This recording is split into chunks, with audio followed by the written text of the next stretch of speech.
Chapter 1. The Mahoons. Moonfleet is a village about half a mile from the sea, on the west side of the Fleet stream. The village is separated from the English Channel by a lagoon and a big beach. When I was a child, I thought the village was called Moonfleet because on a calm night the moon shines brightly on the lagoon. But later, I learned that the name comes from Moonfleet. The Mahoon family were once important people in the area. My name is John Trenchard, and I was 15 when this story began. My parents had been dead for years, and I lived with my aunt, Miss Arnold, a kind but strict woman. It was late in October of 1757. And I was sitting in the living room, reading a book called The Arabian Nights Entertainment.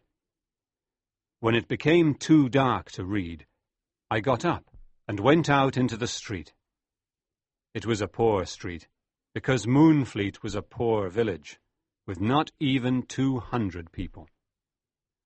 The sun had set, and it was beginning to get dark. I walked along to Ratsy's house, because I could hear him working there. Ratsy was the sexton and the mason of the village. "Hello, John," said Ratsy. "Come in and help me finish this job. You can hold the lantern for me." Ratsy was always kind to me, so I went in and held the lantern while he worked on the tombstone of David Block, which said, "Sacred to the memory of David Block, age 15, who was killed by a shot fired from the schooner Elector on the 21st of June, 1757. The whole village was talking about David's death. He was the only child of Elsevier Block, who had the Why Not Inn in the village. David was on a small smuggler's boat that June night, when it was stopped by the king's schooner. People said that a local magistrate called Maskew warned the king's soldiers about the smugglers. There was some fighting that night, and Maskew shot young David in the face and killed him. Poor David paid a high price for a night's adventure. The other smugglers were caught and sent to prison. "What a cruel thing to do, shooting such a young boy," said Ratsy as he worked on David's tombstone. "Well, I'm almost finished for today. You've helped me with the lantern, John, so come to the Why Not Inn with me. Elsevier needs to talk to friends at a time like this, and we can have something to drink that will warm us on this cold evening." I was only a boy, and it was an honor to be invited to the Why Not, the inn where all the men went. Aunt Jane will get angry if she finds out, I thought. The Why Not was not the real name of the inn. Its name was the Mahoon Arms.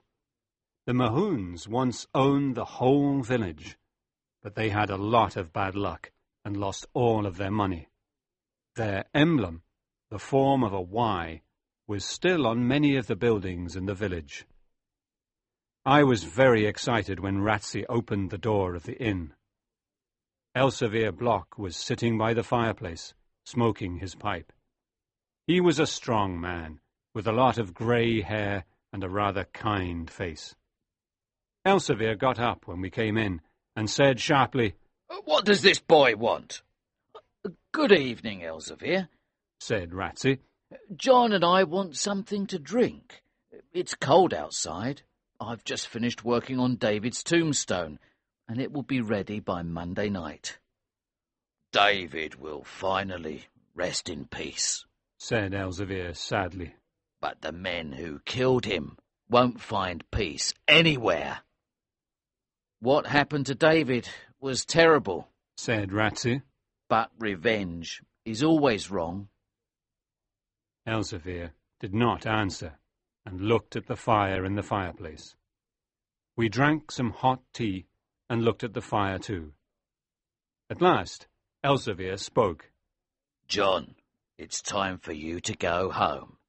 Men say that Blackbeard walks around the streets on the first cold nights. He evidently wanted to get rid of me, so I said good night and left. I ran all the way home, and I didn't go by the churchyard, because Blackbeard's ghost was there at night. Blackbeard was one of the Mahoons who died a century ago, and was buried in the crypt under the church with other members of his family. Some people said he could not rest because he was looking for his lost treasure. Others said he could not rest because he had been evil in his life. Their description of Blackbeard was frightening. They said he was very tall and strong, with a long black beard, a dark face, and evil eyes. The Reverend Mr. Glennie, who was the parson and our schoolteacher, knew a lot about these things. He said that Blackbeard's real name was Colonel John Mahoon. During the Civil War, King Charles I was a prisoner and gave him a huge diamond in exchange for a favour, to help him escape. Mahoon took the diamond, but did not help the king escape. He hid the diamond somewhere, and after the war he returned to Moonfleet, where everyone hated him. Mahoon died, and the secret of the diamond died with him. So now his ghost was trying to find the precious diamond. However, Mr. Glennie did not believe that Blackbeard had hidden the diamond in the churchyard. He believed it was hidden somewhere else. I was a brave boy, but I never walked near the churchyard at night.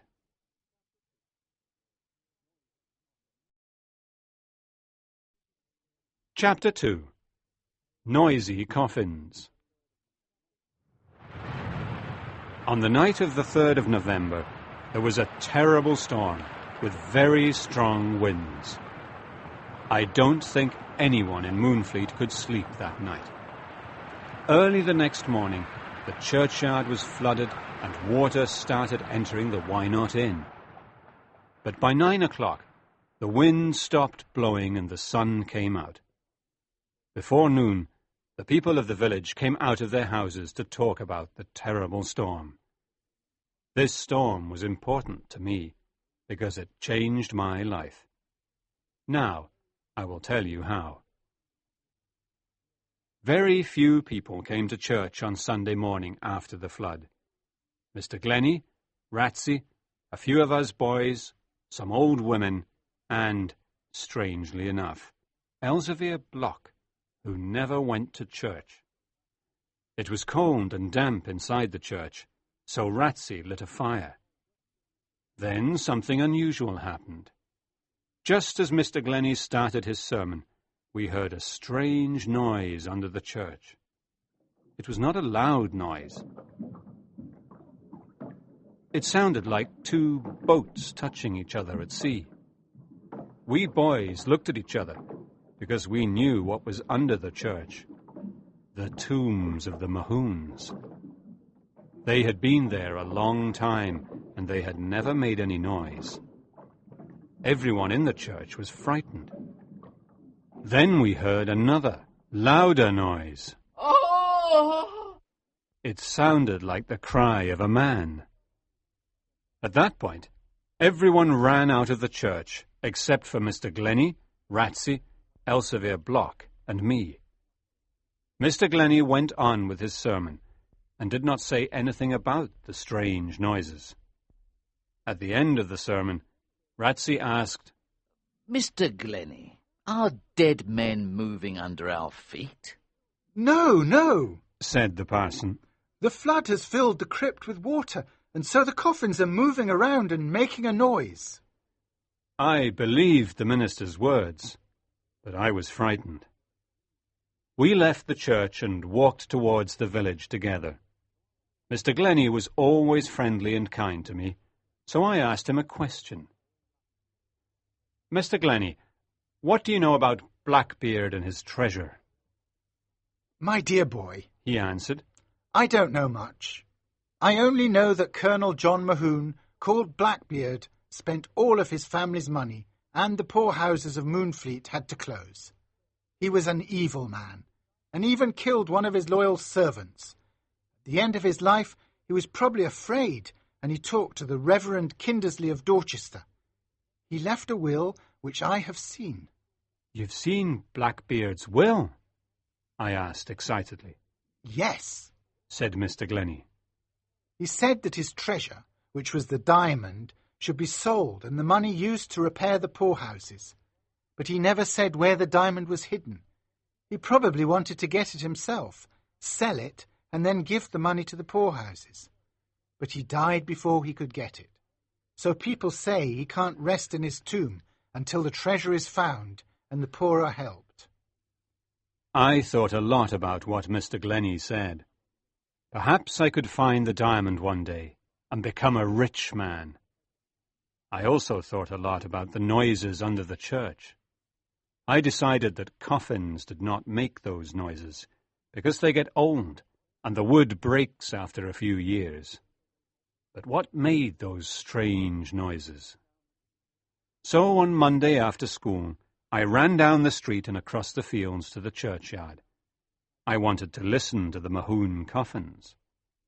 I could not get into the church because Ratsey had the key, but I stood outside and listened carefully. Everything was silent. Those strange noises had stopped. I walked to the back of the church because it was sunny there, and I saw two men, Ratsey and Elsevier Block. Ratsey was lying on the ground with his ear to the wall, and Elsevier was looking at the sea with a small telescope in his hand.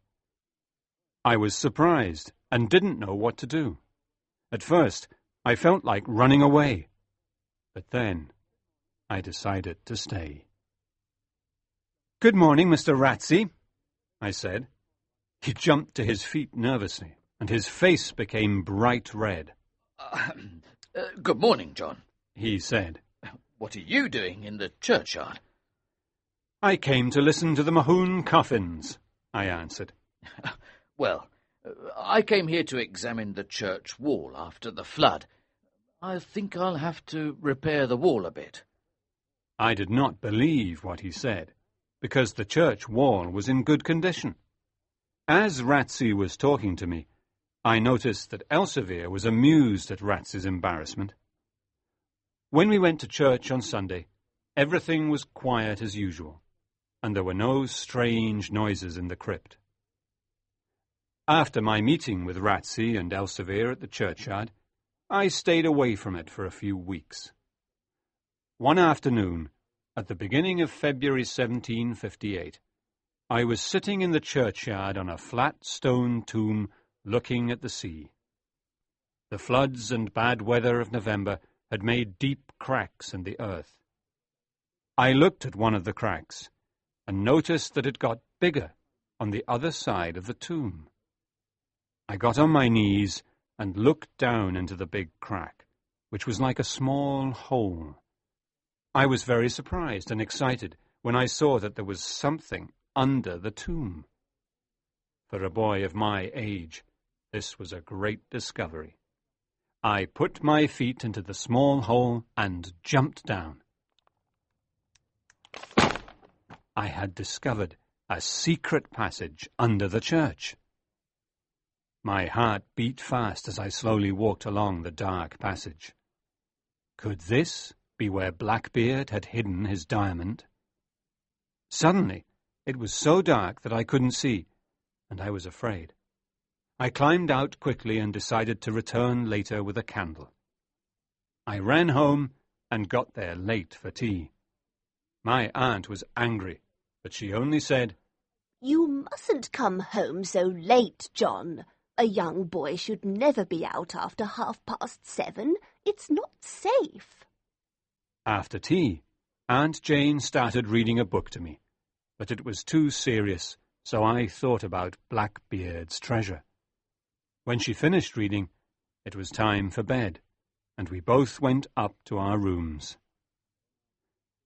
"I'll wait for her to fall asleep, and then I'll get a big candle from the kitchen and go back to the churchyard, I thought excitedly.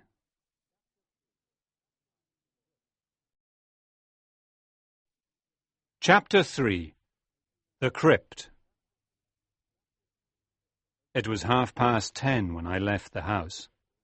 Everyone in Moonfleet was sleeping, except the men at the Why Not Inn. As I approached the old churchyard, I began thinking about Blackbeard's ghost, and I felt afraid. But I didn't stop. When I got to the hole on the side of the tomb, I thought, maybe Blackbeard is waiting at the bottom of the hole. I looked at the bright moon in the night sky, and then I looked at the sea. I saw a small sailing boat in the bay. It was probably a smuggler's boat. I looked at the dark hole again and decided to jump into it. And so my adventure began. I lit my candle, which burned brightly, and walked through the passage. The diamond is probably here somewhere, I thought. I'll be able to buy presents for Mr. Glennie and Ratsey and Aunt Jane. I'll become the richest man in Moonfleet. As I continued walking, I saw footprints on the damp ground. Someone had already been there. Then I suddenly reached a big room. It was the Mahoon crypt. All around the walls of the crypt there were stone shelves with coffins on them. What a frightening place. In the middle of the crypt, there were casks of all sizes, with white letters and numbers on them. I was right. The noise we heard in church was not the noise of coffins, but the noise of these casks. I was amazed. This was a secret hiding place for the smugglers' casks of wine. Now I realized that the flat tomb where I always sat was the smugglers' entrance to the crypt. I remembered how Ratsey had always tried to frighten me with his stories about Blackbeard. He wanted to keep me away from the churchyard. Now I understood why Ratsey and Elsevier were in the churchyard that afternoon. They knew about the secret hiding place, and they probably knew about the smugglers. Perhaps they were smugglers. But how could I find the diamond? I looked at the coffins for a few minutes, and then the clock in the church tower struck midnight. What a ghostly time, and what a ghostly place. Suddenly, I began hearing voices in the distance, and I was terrified. The voices got louder, and I heard a man jump from the churchyard into the crypt. He started talking to other men who were still in the churchyard. I wanted to hide, but I didn't know where. When I saw a coffin on the top shelf of the crypt, I put out my candle, climbed up, and hid between the coffin and the wall. I could not see anything from my hiding place, but I heard Ratsey's voice talking to other men. I was in Dorchester 3 days ago, said one man, and people say that Judge Barrentine wants to hang all smugglers. Barrentine and old Maskew are a cruel pair, said another man. If I meet Maskew alone one night, I'll— Don't touch Maskew. He's mine, said a deep voice. It was Elsevier. Then a man said, I don't trust that Trenchard boy. He always sits on the flat tomb and looks at the sea. I even saw him tonight with my telescope. I think he's Maskew's spy. He tells Maskew everything he sees. You're right, said another man. I've seen him near the Maskew house many times. The man was right. I liked Grace Maskew, and when she was very ill, I sat near her house, hoping to see Dr. Hawkins. One day I saw him and asked him about Grace. He was a kind man and said she was getting better. This made me happy. No, the Trenchard boy isn't a spy, said Ratsey. He sits on the flat tomb of the churchyard because he likes looking at the sea. He's a good, simple boy. He believes everything I tell him. I've told him some terrible stories about Blackbeard, and he'll never come to the churchyard at night. He started laughing, and the others laughed too. Then Elsevier spoke. John's a brave boy. He's David's age, and he'll be a good sailor one day. I was pleased to hear Elsevier say those words, because I liked him. Well, Ratsy, said Elsevier, you have to close that hole under the flat tomb, because someone could look down into the crypt. Don't worry, I'll do it, said Ratsy. Soon the meeting ended, and the men left the crypt. I wanted to leave too, so I lit my candle and looked around. I tried climbing down from the stone shelf, but I slipped and grabbed the old coffin. My hand went through the rotten wood and touched something strange. I looked at my hand and saw a man's black beard. I dropped my candle and cried, "The beard of a dead man! Blackbeard's beard!" I was terrified and wanted to run away, but I didn't. Perhaps this was a clue. Perhaps Blackbeard's treasure was nearby. I looked at the beard carefully, and then decided to look inside the rotten coffin. I must be brave, I thought, if I want to find the diamond. I slowly opened the old coffin, and inside I saw the skeleton and old clothes of Colonel John Mahoon. I put my trembling hand inside and looked for the diamond, but it was not there. However, I found a locket around Mahoon's neck. I slowly took the locket out of the coffin and opened it, hoping to find the diamond inside. But the diamond was not inside. I only found a folded piece of yellow paper with some words from the Bible. Those were probably words to keep bad spirits away, so I put the locket around my neck. Perhaps the words would keep Blackbeard's ghost away from me. I went to the end of the passage and wanted to climb out of the crypt into the churchyard. But the hole was closed. Ratsy had closed it that night after leaving the crypt. My candle went out, and I was now a prisoner in the dark crypt. I was too tired to be scared, and I sat down on the damp ground and fell asleep.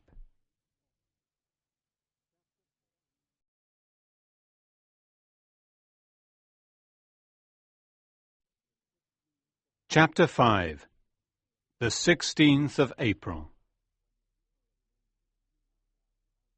When the people of Moonfleet found out about the auction, they were angry with Maskew. For days he didn't come into the village. The people knew that Maskew wanted to help the king's soldiers arrest the smugglers, but no one understood why. Some said he was evil and liked hurting people. Others said he wanted to get rid of the smugglers so that he could control the smuggling business. In the past, I had seen him standing at the window of his mansion with a telescope in his hand, looking at the sea. He was probably looking for the smugglers' boats. One evening, in the Why Not Inn, Elsevier said to me, "Sit down, John. I want to talk to you. That devil Maskew is trying to catch us smugglers, so we must be very careful with the next cargo. The sailing ship Bonaventure will be here soon with about 100 casks of wine. But the ship won't stop at Moonfleet Bay. It will go to Hoare Head, because Maskew is probably watching the bay and the churchyard, and we won't hide the casks in the crypt. At Hoare Head, we'll meet other smugglers with horses and take the casks to Pygrove's Hole and hide them there." I suddenly felt some cold air on my shoulders, and I quickly turned around. "What's the matter?" asked Elsevier. I think someone was listening to us and has just left, I said. I felt some cold air on my shoulders. No, said Elsevier. you felt cold air because it's a windy night. Don't worry, John. No one was here. Elsevier, I asked nervously, are we leaving the Why Not Inn tomorrow? Yes, John. We're leaving the inn, and we're probably going to live in a small house near Worth. It's near the Lobster Inn, and there's a good view of the sea. But you're tired, poor boy. Go to bed now, and get a little sleep. Elsevier was right. I was tired, but I could not sleep. I did not want to leave Moonfleet, because I had lived there all of my life. And I did not want to leave Grace Maskew. She was a dear friend, and I loved her. I decided to go and meet Grace the next morning in our secret place in the woods. The next day was the 16th of April, and it was a day I will never forget. It was a beautiful, cool spring day, and at 10 o'clock in the morning I was in the woods where I met Grace. We were happy to see each other, but Grace became sad when I told her I was leaving Moonfleet. She told me her father had been away the night before. We talked about different things, and then we said goodbye. As I was running back to the Why Not Inn, I saw Aunt Jane standing at the door of her house. She stopped me and said, John, take this little red Bible. It belonged to your poor mother. Perhaps it will help you find the right way in your life. Thank you, Aunt Jane, I said politely, putting the little red Bible in my pocket. I continued running down the village to the inn. That evening, Elsevier and I left the Why Not Inn and started walking towards Hoare Head, which was 15 miles away. Hoare Head was the highest cliff in the area. It was after midnight when we got there. We saw other smugglers waiting silently, and some of them had horses. We went down to the beach and met the men from the Bonaventure. Most of them were French or Dutch. The precious casks were quickly brought to shore, and by 3 o'clock in the morning we began leaving the beach. We climbed up the cliff with the heavy casks, and I noticed something, or someone, moving behind a bush. Some of the other men noticed too. It was Maskew. 2 of the younger men ran after him as he tried to escape, and caught him after a few minutes. They brought him forward. He was pale. They tied his hands and feet and threw him to the ground. He was the most hated man in Moonfleet. "Shoot him!" cried one of the smugglers. No, hang him! cried some others. Let's throw him over the cliff and into the sea. Shouted a young smuggler, laughing. "Look, he's got a gun under his coat," said an old smuggler, taking the gun and throwing it at Elsevier's feet. Elsevier looked at the gun and then at Maskew. This man killed my son. He's mine. Don't touch him. Leave him here with me. Take the casks away and hide them. It's almost morning. The men complained, but they listened to Elsevier. After a while, they slowly climbed up the cliff with their horses and casks. Elsevier, Maskew, and I were alone now, and I was afraid. I knew how much Elsevier hated Maskew. Let me go, criminal! Shouted Maskew. I'm an important magistrate, and you're just a smuggler. If you don't let me go, I'll hang you. Elsevier did not shout. He spoke calmly and coldly. You killed my son, David, and you took the inn away from me. You devil. Now I'm going to kill you with your gun. Don't kill me! Think of my poor daughter Grace. She has only got me in the world. Her mother is dead. And I had only one son, David, and you killed him. I felt terrible, and as I looked at Maskew's pale face and frightened eyes, I could see a bit of grace in him. I felt sorry for him and thought about the girl I loved. I can give you £10,000 if you let me go, said Maskew, his voice shaking. I'll give you the Why Not In, and I'll leave Moonfleet.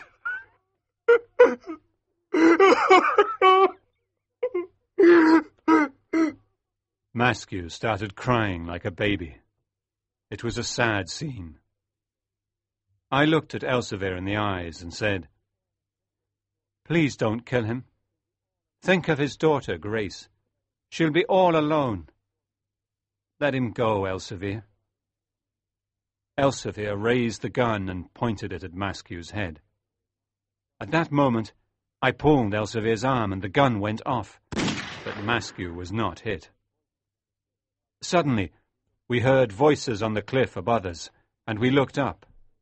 There were about 20 of the king's soldiers standing on top of the cliff, with their guns pointed at us. "Stop where you are!" cried one soldier. "You're prisoners of the king!" Someone told them about the ship, cried Elsevier angrily. and I know who it was.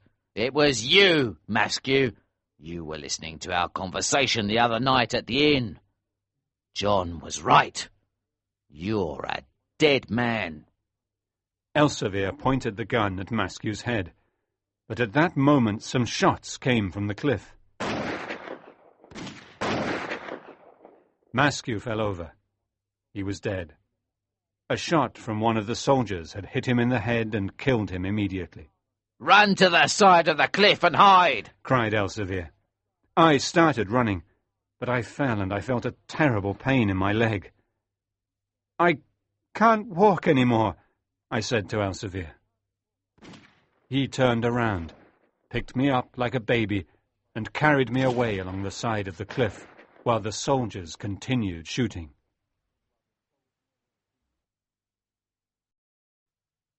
Chapter 6. Blackbeard's Riddle. Elsevier and I stopped when we were far from the soldiers. It was almost morning. Can you stand up, John? He asked. Is your leg broken? I can't stand up. My leg hurts terribly, I replied. Then you've broken it, my boy, said Elsevier sadly, looking at my left leg. We have a quarter of an hour before the soldiers can get down to this side of the cliff. Listen carefully, John. With your broken leg, we can do one of two things.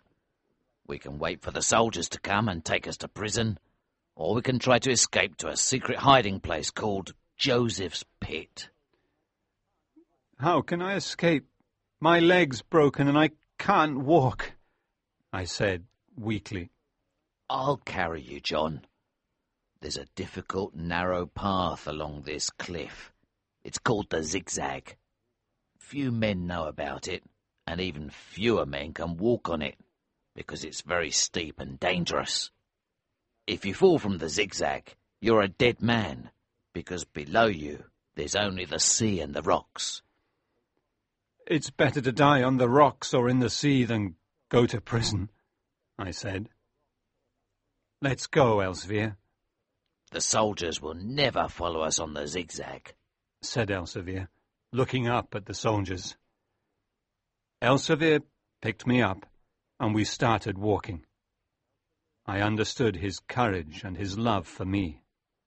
Remember, John, don't look down, he said.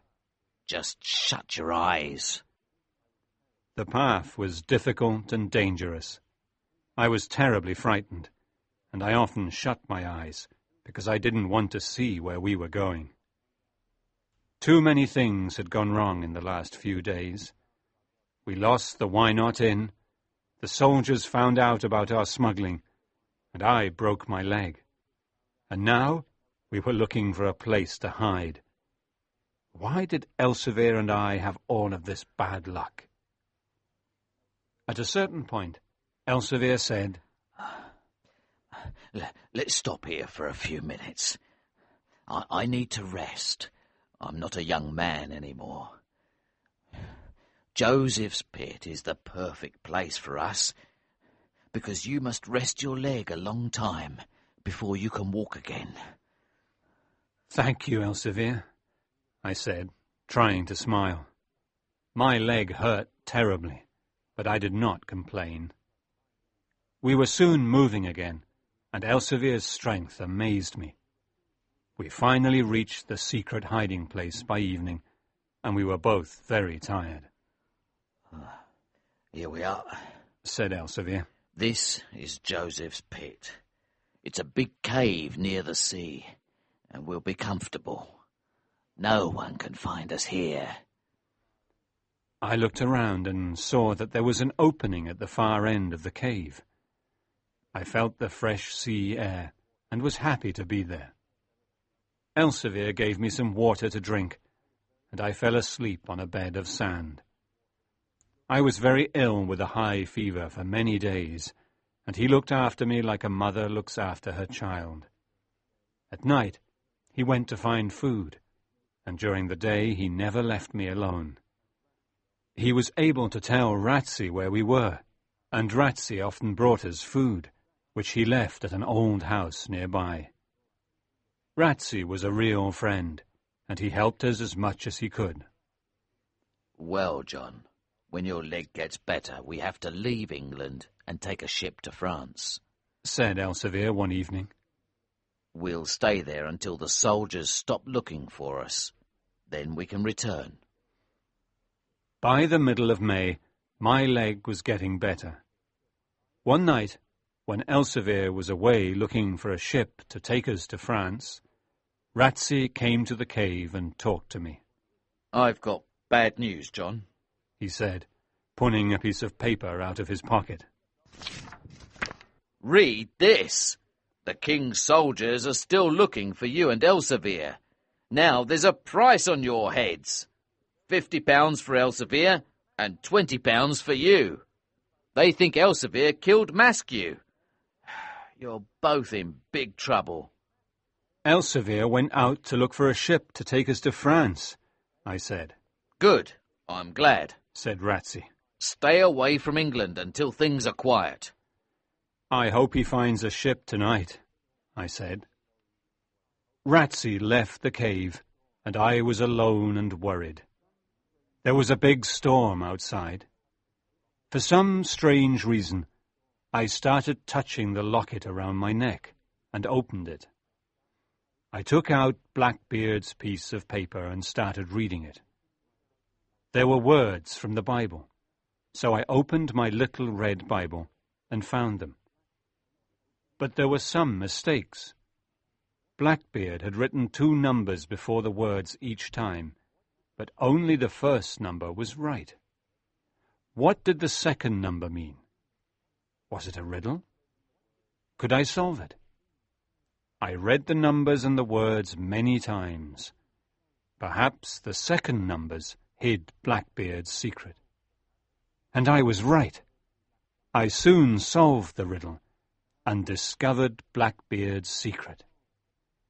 The number 4 meant the 4th word, and I found 5 of them. 80 feet deep, well north. What did these words mean? They went around in my head as the wind blew outside and I fell asleep.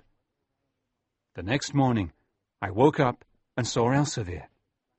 I was very excited and told him how I had discovered Blackbeard's secret. He listened carefully and looked at the notes. Now he was excited too. Yes, he cried. You're a clever boy, John. The well that Blackbeard mentions is the famous well at Carisbrooke Castle. It's one of the deepest wells in England. People come from London to see it.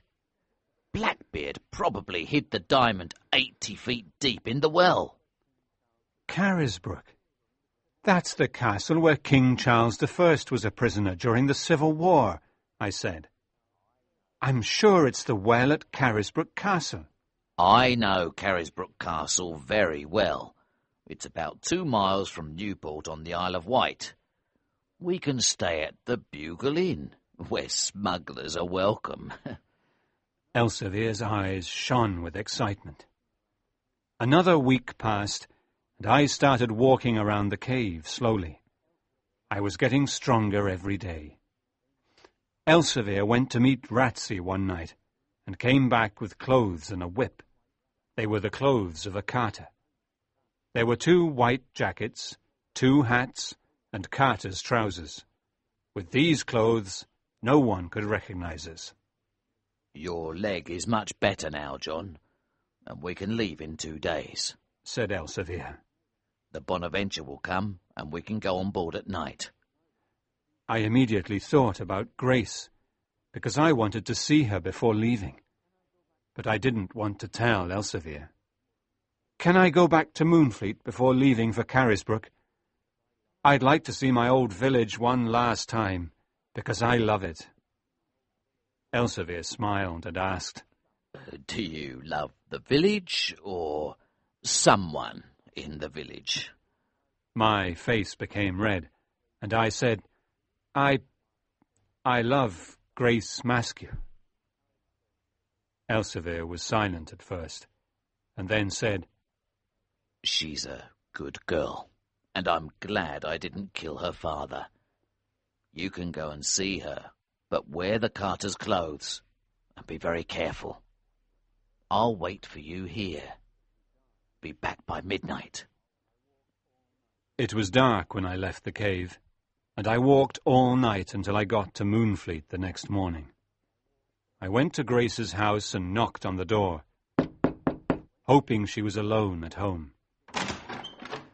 When Grace opened the door, she did not recognize me in the carter's clothes. Grace, I said softly, it's me, John Trenchard. Are you alone at home? John, she exclaimed. come in. She put her hand in mine and smiled at me. Grace wore black clothes now because her father was dead, and she had a thin, pale face. I loved her very much. Let's go outside and sit in the garden, she said warmly. I explained everything that had happened to me. I told her about the last minutes before her father's death, and she cried. But she was not angry with me. Then I showed her Blackbeard's locket, and she read the writing inside. I told her about the diamond, and how I wanted to find it and become the richest man in Moonfleet. Before I left, Grace said, John, I've kept a candle burning in the window every night in the past. I'll keep it there, and I'll always think of you until you come back. Be careful. Remember that Blackbeard's diamond is evil, and it has a curse on it. If you find it, use it to help the poor. We kissed, and then I left. Chapter 7. The Well. I returned to the cave at midnight, and quickly fell asleep. The next night, Elsevier and I went aboard the Bonaventure, and we left the Dorset coast for the Isle of Wight. Early in the morning, we were already walking in the streets of Newport, and soon found the Bugle Inn. The owner of the inn remembered Elsevier and was very kind to us. He gave us a big, clean, sunny room and lots of good food. Elsevier was a prince among the smugglers. He was out most of the day getting information about Carisbrooke Castle, which was now used as a prison for French prisoners. I remained at the inn and waited for him. He was a clever man and made friends with the guards of the prison. He entered the castle a few times and saw the well. I wanted to get to the well without telling the man who looks after it, Elsevier said. but it's impossible, because I need his help. I don't trust him, but I had to tell him about the treasure in the well. He said he'll help us if we give him some money. When are we going to see the well? I asked. Tomorrow morning at 6. Said Elsevier. The next morning we left the Bugle Inn before 6 and walked to the castle. It was a hot, rainy July morning, and we got wet. The man who let us in was big and tall and about 30 years old. He had black hair, and I didn't like his eyes. He took us through many rooms, and we finally got to the well. Who is going down into the well? Asked the man. I am. Said Elsevier, holding a long rope. No, Elsevier, I said. Let me go. I'm smaller and lighter. Please. All right, John, go on, but be very careful and don't look down, said Elsevier. You can't trust a boy down there, said the man, looking at the well. John isn't a boy. He's a man, and I trust him, said Elsevier.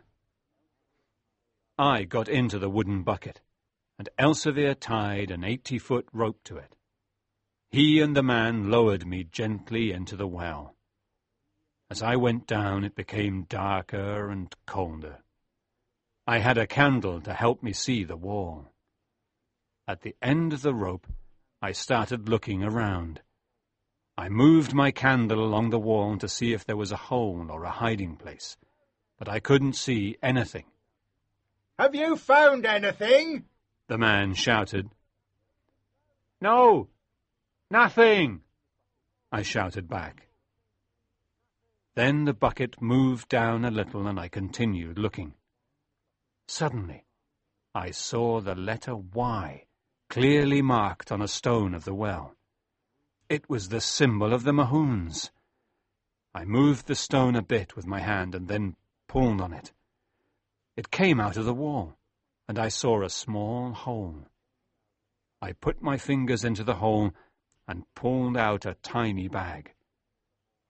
I opened the bag slowly and found a diamond as big as a walnut. It was Blackbeard's diamond. I had never seen a diamond before, and I turned it between my fingers. It was beautiful. What are you doing? Shouted the man. Have you found something? Yes, I shouted. I found the diamond. Pull me up.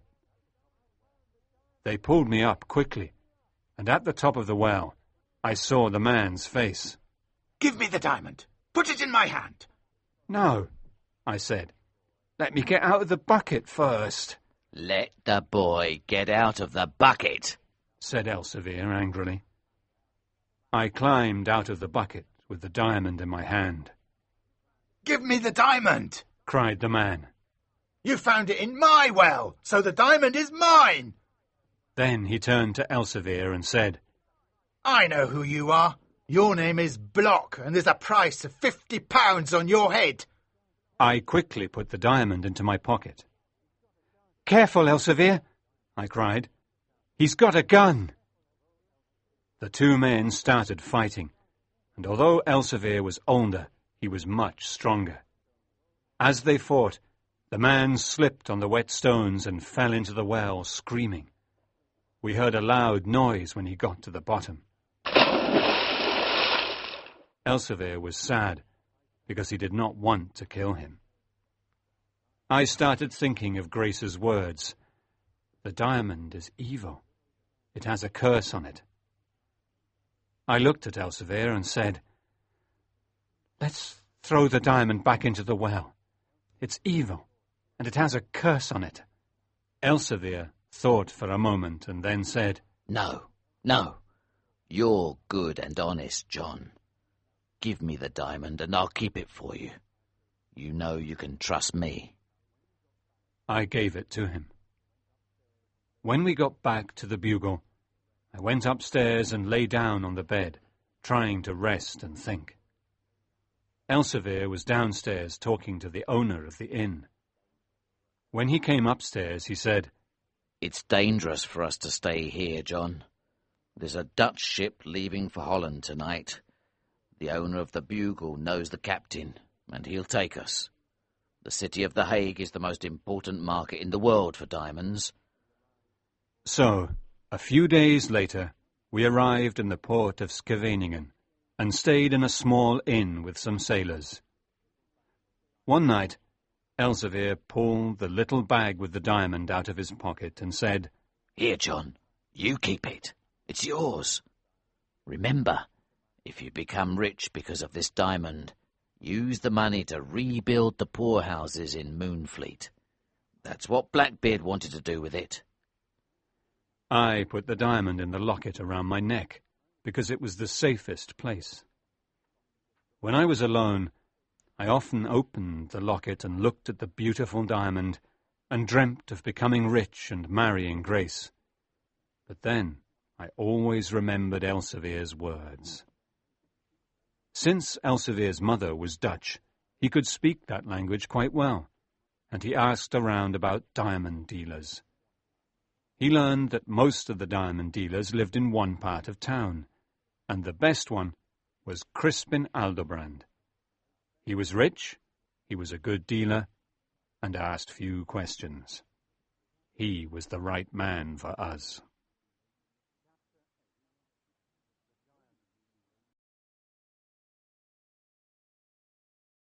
Chapter 8. The Diamond Dealer. One evening, late in the summer, we went to Aldobrand's house before sunset. It was a small white house with green shutters and a little garden in front of it. He lived in this neighborhood with several other jewelers, but they had no shops. They usually had a sign above their door, saying that they bought and sold jewels. A little old man with white hair and a white beard opened the door. He was at least 70. "Well, gentlemen, what do you want to sell?" he asked us in English. "Please remember that I buy only good diamonds, no toys." Elsevier answered, "This boy has a diamond to sell." I had the diamond in my hand and gave it to him. He looked at it carefully and brought it close to his eyes. Suddenly, his face and his voice changed. His eyes shone as he looked at the diamond. "It's too dark here. I need more light," he said. "Follow me." He went upstairs, and we followed him closely because he had the diamond in his hand. He went into a room with a big window, a small balcony, and cupboards and shelves. There were small black boxes and books on the shelves. He sat at a small table and looked at the diamond. Then he held it up against the light of the window. He looked at me excitedly and said, "What's your name, young man? Where do you come from?" "My name's John Trenchard, sir, and I come from Moonfleet in Dorset." He wrote this down in a big book. Elsevier looked at me angrily, and I immediately understood. Why did I give that man my name? I didn't know that this was going to change my life. "How did you get this diamond?" asked Aldobrand, touching it with his finger. "We're not here to answer questions," said Elsevier angrily. "We came here to sell a good diamond. We're honest Englishmen. Do you want to buy it?" "Well, I must test it before I decide to buy it," said Aldobrand. He opened a cupboard and took out a bottle of green liquid, some scales, and a black stone.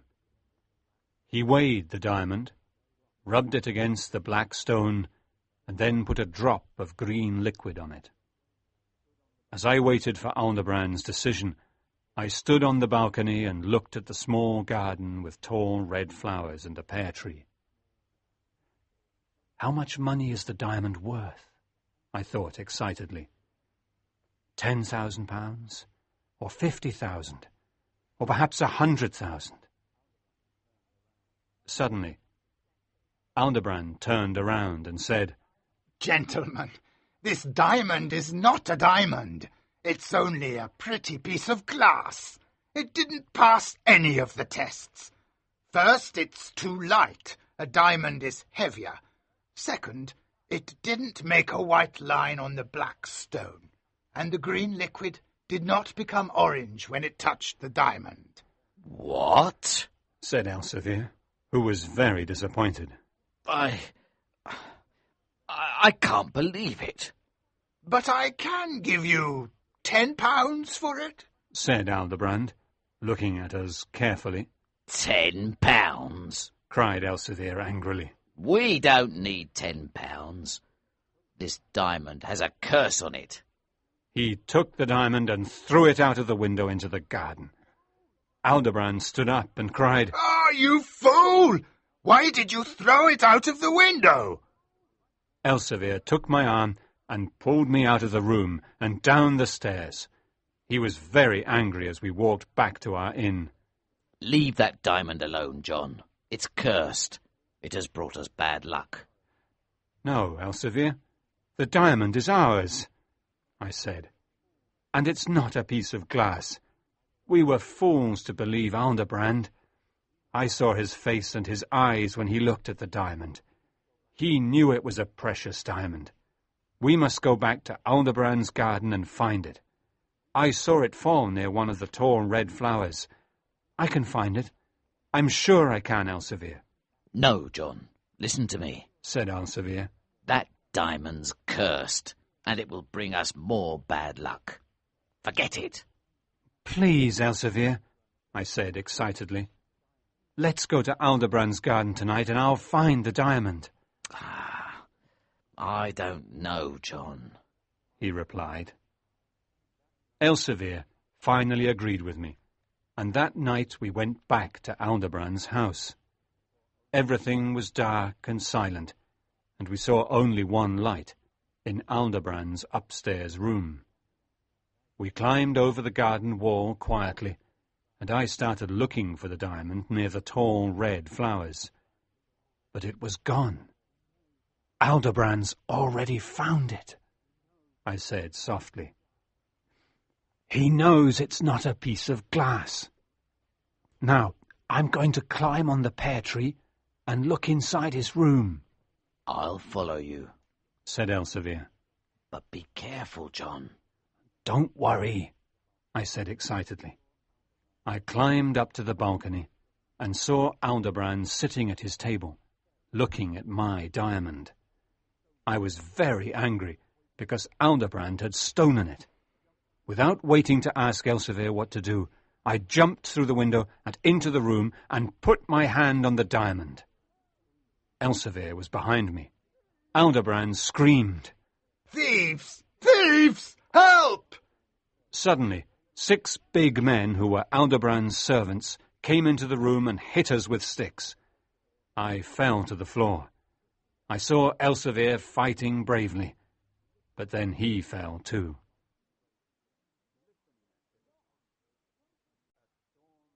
Chapter 9. A Storm at Sea. Elsevier and I were taken to prison, a horrible Dutch prison. During the trial, we told our story to the judge, but he did not believe us. He believed Aldebrand, who told a very clever story.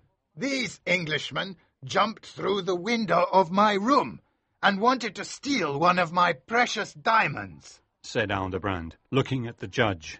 Liar! Thief! Shouted Elsevier. That diamond was ours, not his. He's a liar and a thief. The judge turned to us and said, "You two will spend your life in prison for this crime." Elsevier did not complain, but I was furious. All of my life in prison, I thought. I'm just a boy, and now I'm ruined. Was Blackbeard's diamond really cursed? As we were walking out, I looked at Aldebrand and said, "Good day, Mr. Aldebrand, liar and thief. That diamond will bring you only evil in this life and in the next." Elsevier and I were soon separated, and I rarely saw him. The prison was cold, dark, and dirty, and there was only bread and water to eat. Every day the prisoners had to work hard to build a big fort nearby, and that is what we did for 10 years. These were long, difficult years, without a moment of rest or happiness. Then one morning, when I was a man of 26, a guard said to us, "You're leaving Holland, and you're going to Java to work on the Dutch sugar farms." "Is this my future? Working and dying on a sugar farm in Java," I thought, angrily. "I'll never see Grace or Moonfleet again. Blackbeard's diamond was cursed." That morning, I saw Elsevier, whose hair was now white. We were very happy to see each other. He was going to Java too, on the ship called the Aurungzebe. We left Holland with bad weather, and it got worse every day. After a week, there was a big storm at sea, with tall waves, strong winds, and rain. As Elsevier and I looked towards the shore, we suddenly understood where we were. We couldn't believe our eyes. Moonfleet Bay. Soon the ship started sinking.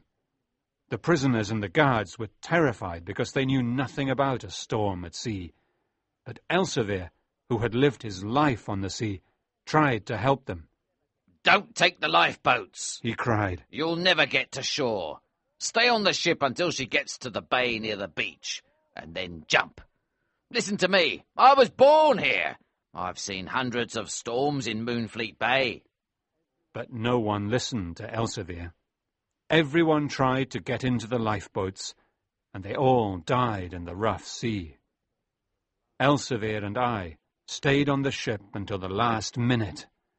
"John, listen to me," he said loudly. "Jump when I tell you. The men on the beach will throw us a rope, and we must catch it before another big wave comes. Remember, the big waves are dangerous because they'll pull you back into the sea. Goodbye, John, and God save us both." I held his big hand and waited to hear the word jump. "Jump now!" he shouted suddenly. We jumped into the rough, cold sea, and we could see the men on the beach with the ropes. I was very cold and weak. Elsevier caught one end of a rope and said, "Take this rope." He pushed me onto the beach with his strong hands. He saved my life. Then I heard a big wave coming behind me, but I couldn't turn around. A minute later, I was lying on the beach and I was shaking with cold. A crowd of men and women stood around me, but I couldn't speak. I remember that some men put warm blankets around me and carried me to a fire where I fell asleep. Was this all true? I thought as I woke up. Am I in Moonfleet and a free man now? I was lying on the wooden floor of the Why Not Inn, and I heard a voice say, "Elsevier." "Elsevier," I said. "Where is Elsevier?" "Who's asking about Elsevier?" said a voice I knew. It was Ratsey's. "Don't you remember me, Ratsey?" I said, sitting up and looking at him. "I'm John Trenchard, who left Moonfleet long ago. Where is Elsevier?" Ratsey's face became white when he saw me, and then he came to me and shook my hand warmly. He asked me many questions, but I wanted to know about Elsevier. Ratsey spoke very softly and said, "You're the only person we found on the beach." "That's not true," I cried. "Elsevier was close to the beach when he gave me the rope and pushed me forward." Yes, he saved your life, John. said Ratsey. But a big wave got him and pulled him back into the sea. No, no, I cried in despair. He saved me, but he didn't save himself. Oh, dear Elsevier, I won't see his face or hear his kind voice any more. I loved him like a father. It was almost morning, and I put a blanket around my shoulders and went back to the beach. I wanted to find Elsevier's body. There was no sign of the Aurungzebe, but its wreckage was all over the beach. Ratsey came to the beach too, and sat next to me. Eat this bread and meat, John, he said kindly. I wasn't hungry, but ate the food slowly, looking at the sea. Then suddenly I felt strange. Elsevier is coming, I thought. I can feel it.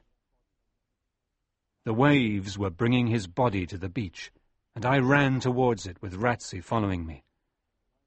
I knelt down by his body and touched his face and hair, then I kissed his cold cheek. The men from Moonfleet who knew him came to the beach and carried him back to the Why Not Inn.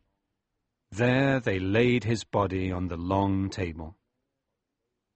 I sat next to Elsevier's body for many hours, and many memories came to my mind. Then I started thinking, I have lost my only friend.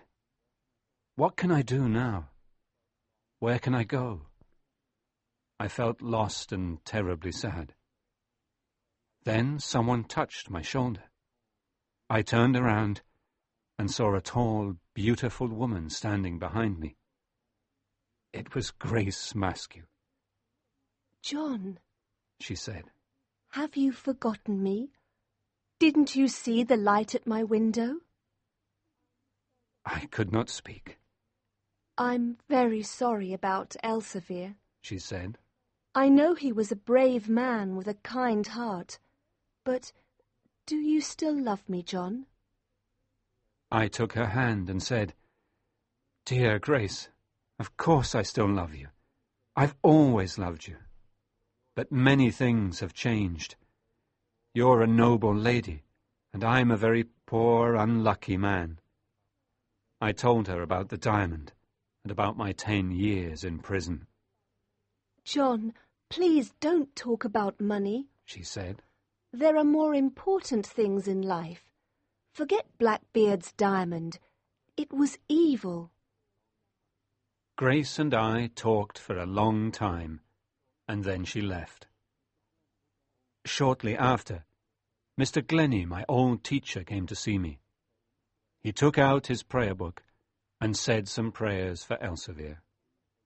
Then he took a piece of blue paper from his pocket. It was a letter from Crispin Aldebrand's lawyer in Holland. It had arrived 8 years before when I was in prison. The long letter said that before dying, Aldebrand wrote a will and left all of his money to John Trenchard of Moonfleet.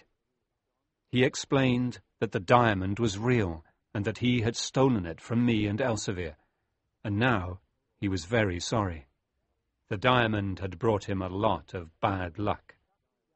Well, John, you're a very lucky young man, said Mr. Glennie, smiling. There's no longer a price on your head, so you're a free man. And you're a very rich man too, with all of Aldebrand's money. I was very surprised and did not know what to say. Suddenly, I wasn't poor any more. How strange life is. Mr. Glennie and I talked about Aldebrand's will until midnight, and then he left. I spent the night next to my great friend, Elsevier. This is the end of my story. I received all of Aldebrand's money, but I did not keep it for myself. With Mr. Glennie's and Grace's help, I rebuilt and opened the poorhouses, and built a new hospital and new homes for the people of Moonfleet. Part of the money was used to improve the church and the school, too. I became an important person in my village. Grace and I got married, and the old Mahoon mansion became a beautiful home again. We have 3 lovely children, Elsevier, Grace, and John. We live happily in Moonfleet and never leave it. When there is a bad storm, I run down to the beach with the others and try to help the men at sea. Sometimes we cannot help them, and we see them die. And each time I stand on the beach with a rope in my hand, I remember dear Elsevier and how he saved my life.